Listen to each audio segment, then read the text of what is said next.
Hey folks, it's Friday afternoon. Here's an update on my buddy build with Trey, the Aurora Gotha 5 bomber in 1/48th scale. And if you've been following the series, you can see that I've attached the lower wings and the tail assembly, the horizontal stabilizer, elevators, fin, and rudder. And I really shouldn't have done that. So I was chatting with my buddy Charlie today, and I told him that what I really need on my hobby room is a sophisticated time lock that basically, if I'm not in the room, of course, if I'm outside of it, it locks this baby up, this room up at 6 p.m. and it won't allow me to get back into the room until at least 7 a.m. the next morning. The reason for that is usually I'm a good boy and I stay out of the room anyway, not because I'm sleepy, but because my reasoning ability after a day of whatever I've got on my, amazingly hectic schedule, I don't trust myself to be making modeling decisions. Sure enough, last night after dinner, I came up and I said, it would really be nice to take a couple of pictures of the Gotha with the wing, at least the lower wing on, and maybe the tail assembly. I've got them finished in terms of assembled and the decals on. So in a moment of madness, a few moments of madness, I got the CA glue out and put them on, walked away, went downstairs, let everything set, came back, saw that everything was now cemented firmly in place, and I was a happy camper. Until I realized that I had just made maybe a 30-minute project now into something that's going to take at least 2 hours minimum. I know it's going to. What is that?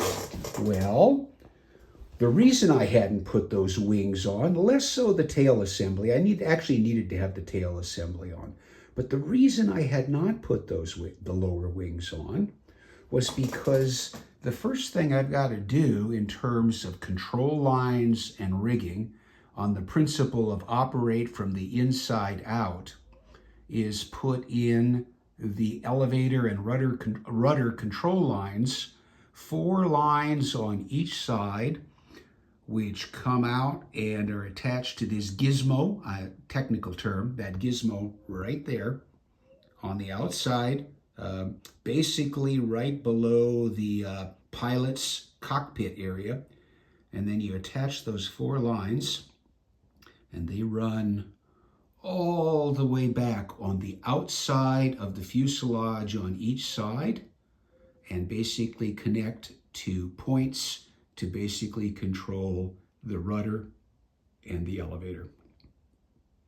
Now, with the old Aurora model, the contact points and the places where those lines would run through some sort of hook or eyelet or support point, they weren't molded in on the original body, which is the one I used.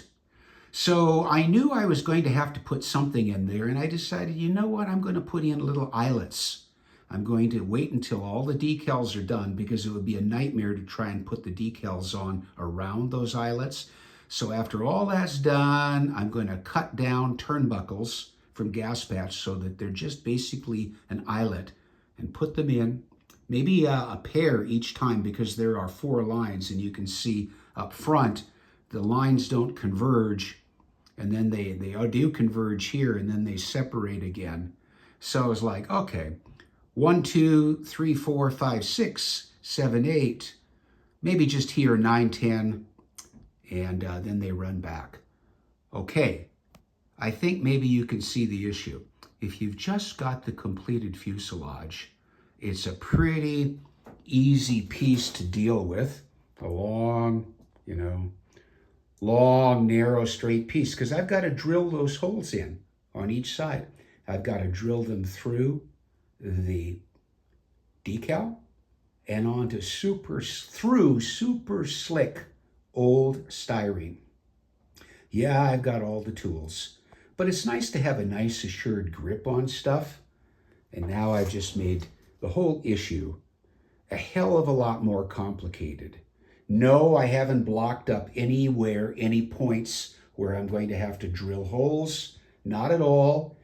Actually, once the holes are drilled and the eyelets are inserted, then it makes no difference. But that process, which probably might have taken, 15 minutes each side, it's going to be a whole lot more complicated as I've got to maneuver and swing around with a almost 20-inch wingspan because I stupidly attached the lower wing.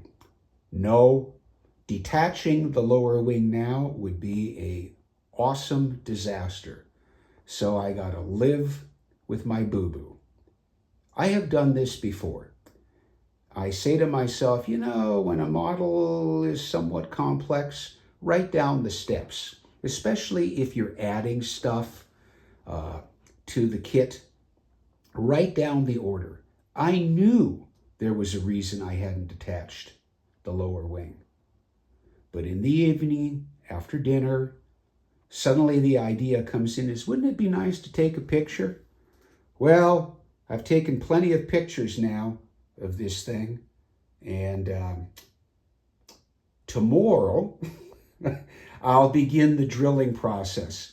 Once that's done, I don't envision it's going to be, knock on wood, too terribly difficult to put in those control lines. We shall see. After that, we'll put in all of the struts on the lower wing. I have all the holes drilled, and then we'll be doing that fun thing. The cabane, the middle center struts right there. We're going to have the fun thing of putting the top wing down and then starting rigging. Where are the engines, you ask? Well, I have painted the engines which are in the nacelles. The color of the nacelles is mauve. I thought it would be a nice contrast, and it is one of the core colors of the lozenge pattern. So those will go in. And I have today painted all of the remaining bits and pieces, which is all of the stuff for the landing gear, including the wheels, as well as, of course, all of the struts and support pieces. I'm using light blue, the German light blue for the struts. I think that'll be a nice contrast, and I really liked it on my Rumpler build. And then the other pieces are either in gray. The tires will be a very light gray. I've got actually decals, lozenge decals to put on for the inserts, the center sections. And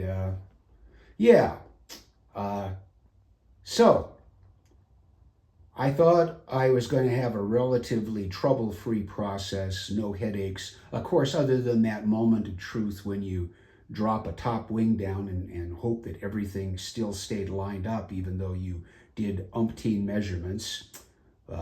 But I got a bunch of holes to drill, and I just made the whole process tougher.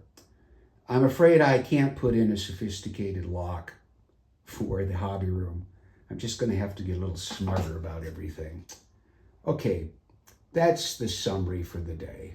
Yeah, I'm still a happy camper. Things are progressing nicely, and we'll see how everything goes. With any luck, tomorrow at the end of the day, I may have all of the control lines on the fuselage, both sides, done. Thanks for watching, folks.